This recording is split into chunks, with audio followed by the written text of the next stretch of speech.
Most people use the default 0.4 millimeter nozzle forever, but changing your nozzle size can double your print speed, improve strength, or unlock new materials. The problem is, most people don't understand how nozzles actually work. Welcome to our channel, Clone Print Lab, where we explain everything about 3D printing. In this video, I'll explain different nozzle sizes, different nozzle materials, when to use each one, and how nozzle choice affects your entire print. No guessing, just engineering logic. What the nozzle actually does.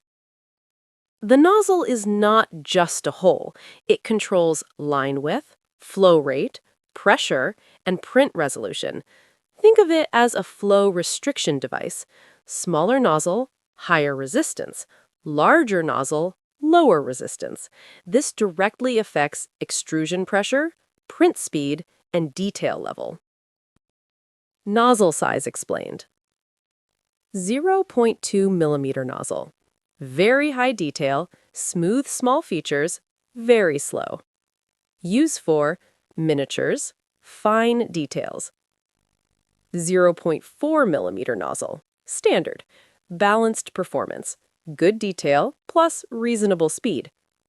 Best for general printing, most users. 0.6 millimeter nozzle. Faster prints, stronger parts, slightly less detail. Best for functional parts, large prints. 0.8 millimeters and above. Very fast, thick layers, rough surface.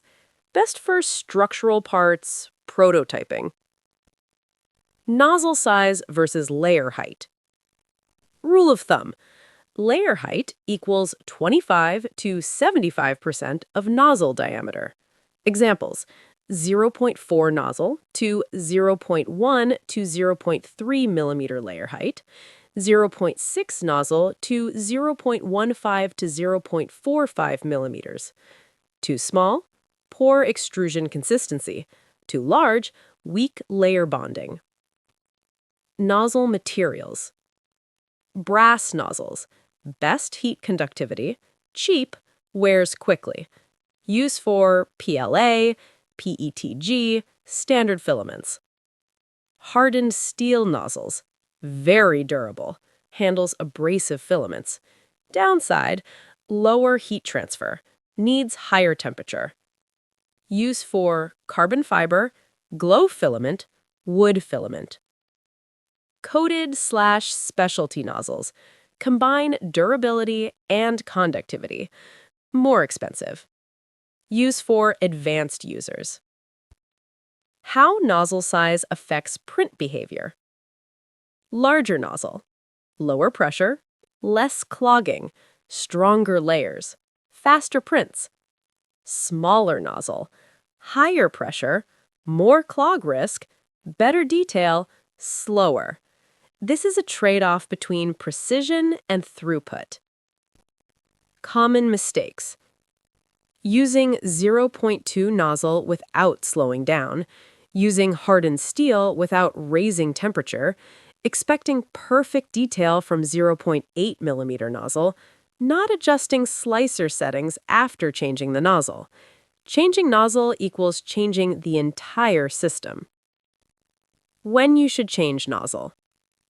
Change nozzle when you need faster prints, go bigger, more detail, go smaller, abrasive materials, stronger nozzle. Otherwise, stick with 0.4 millimeters. It's optimal for most cases. Practical recommendations. For Prusa clones, keep 0.4 millimeters, default, 0.6 millimeters for speed. Add later hardened steel nozzle if needed. Avoid unnecessary complexity early. The nozzle is one of the most powerful tuning tools. It directly controls detail, speed, and strength. Choose the nozzle based on the job, not habit.